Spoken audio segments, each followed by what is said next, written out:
Hello everyone, new life academy में आपका स्वागत है। मैं प्रियंका सिंह, आपकी हिस्ट्री की टीचर। तो आज मैं आपको पढ़ाऊंगी बिहार स्पेशल। बिहार स्पेशल में पढ़ाऊंगी आपको बिहार का इतिहास। तो चलिए आइए पढ़ते हैं बिहार का इतिहास। बिहार का इतिहास 3 भागों में विभाजित है। एक प्राचीन बिहार, मध्यकालीन बिहार और आधुनिक बिहार।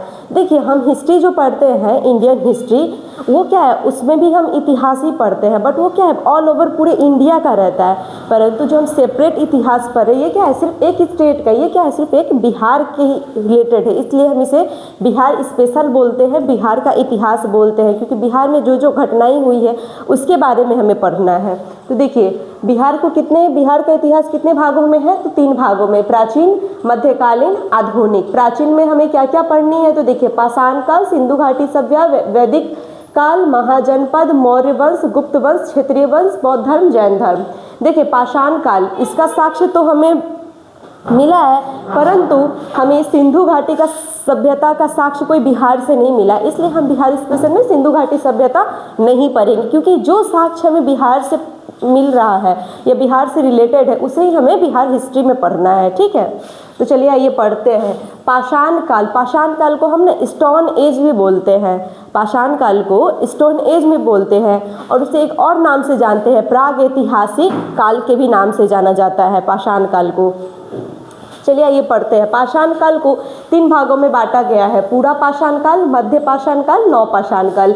इंग्लिश में बोलते हैं पैलोलिथिक पीरियड, मेसोलिथिक पीरियड एवं नियोलिथिक पीरियड। और इसका समय देख लीजिए, पूरा पाषाण काल का जो समय है 2,50,000 BC से लेके 12,000 BC। यदि आपको BC और AD के बारे में जानना है तो मैं एक वीडियो बनाई, आप देख सकते हैं BC और AD क्या होता है। और ये क्या कहते हैं, मध्य पाषाण काल, जिसे हम मेसोलिथिक पीरियड बोलते हैं, उसका समय क्या है 12,000 BC से 8,000 BC। और नव पाषाण काल, नियोलिथिक पीरियड, जो कि 8,000 BC से क्या है 1,000 BC। तो चलिए आइए पढ़ते हैं पूरा पाषाण काल में क्या हुआ नहीं हुआ। तो देखिए, पूरा पाषाण काल के दौरान मानव रहने का साक्ष्य प्राप्त हुआ है। पूरा पाषाण काल के दौरान क्या बिहार में मानव रहने का साक्ष्य प्राप्त हुआ है। पूरा पाषाण काल के दौरान बिहार में मुंगेर के भीम बांध, गया के जेठियन, नालंदा आदि बिहार के दक्षिण क्षेत्र से पाषाण काल औजार प्राप्त हुए हैं।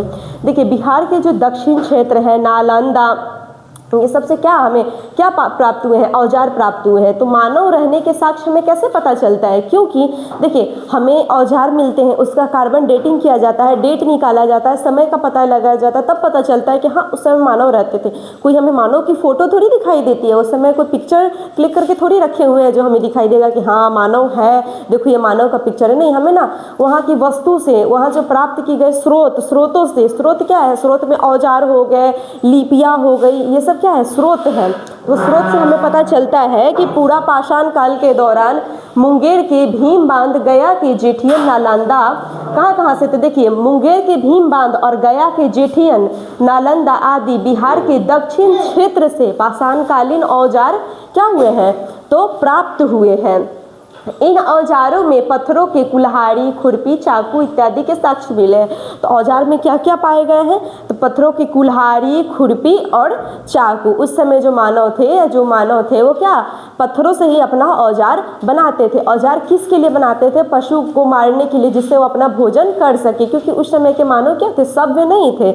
मानव जो सभ्य नहीं थे, उन्हें नहीं पता था कि कैसे पका के खाया जाता है, कैसे हम सब्जी काटते हैं, क्या करते। अब जो जिस तरीके से हम खाते हैं, अभी हम लोग क्या है, सभ्य लोग। उस समय सभ्य लोग नहीं थे, उन्हें नहीं पता था कि कैसी जीवन शैली है। उन्हें सिर्फ अपना काम था पेट पालना, खाना और अपना बस सुकून से रहना, यही, और शिकार करना, उनका यही मकसद होता था। मध्य पाषाण काल में देखिए, जिसे मेसोलिथिक पीरियड बोलते हैं, समय क्या है 12,000 BC से 8,000 BC। तो इस काल में क्या, इस काल के दौरान पत्थरों से बने औजार मुंगेर के क्षेत्र से प्राप्त हुए। देखिए, मध्य पाषाण काल में उस समय क्या हमें बिहार में कहाँ से प्राप्त हुए, तो मुंगेर के क्षेत्र से हमें प्राप्त हुए हैं। उस समय भी पत्थर से बने औजार हमें मुंगेर के क्षेत्र से प्राप्त हुए। तो ये सब बात हमें कैसे पता चलता है, तो ये सब बात हमें इसलिए पता चलता है क्योंकि वो औजार से हम लोग कार्बन डेटिंग करते हैं, उसके बाद उसका हम लोग पता लगाते हैं समय का।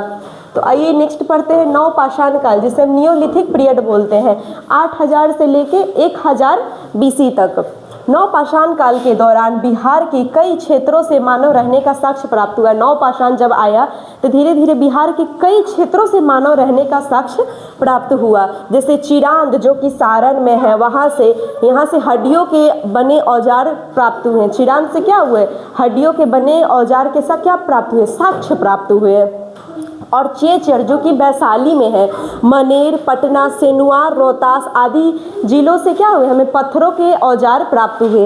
कहाँ से प्राप्त हुए? तो चेचर जो कि वैशाली में पड़ता है, मनेर कहाँ पड़ता है? तो पटना में, सेनुआर कहाँ पड़ता है? रोहतास में आदि जगहों से हमें क्या प्राप्त हुआ? तो पत्थरों के बने औजार प्राप्त हुआ। पशुपालन और खेती भी उस समय धीरे धीरे शुरू हो गई थी, क्योंकि धीरे धीरे मानव की बुद्धि क्या हुई थी? विकसित होने लगी थी। धीरे धीरे मानव की बुद्धि विकसित होने लगी थी। देखिए, मानव का बुद्धि विकसित हुआ तब ना लोग पत्थर को छोड़ के हड्डी के औजार उपयोग करने लगे, क्योंकि उन्हें पत्थर के औजार काफ़ी भारी होता था, तो एक जगह से दूसरे स्थान तय करने में उन्हें बहुत तकलीफ होती थी। इसलिए उन लोगों ने सोचा क्यों ना जिस जानवर को हम लोग मार के खाते उसका हड्डी भी काफ़ी नुकीला होता है, उसी का हम औजार बनाएं। तो क्या धीरे धीरे मानव की बुद्धि विकसित होने लगी, इसलिए वो हड्डियों के बने औजार भी उपयोग करने लगे।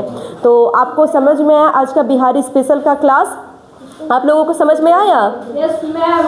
ओके, तो नेक्स्ट क्लास हम लोग क्या पढ़ेंगे? तो नेक्स्ट क्लास हम लोग पढ़ेंगे वैदिक काल, क्योंकि सिंधु घाटी की सभ्यता में बिहार के हमें कोई साक्ष्य नहीं प्राप्त हुए हैं। तो बिहार स्पेशल जब पढ़ रहे हैं बिहार का हिस्ट्री, तो सिर्फ हम लोग बिहार के बारे में पढ़ेंगे। Okay, bye.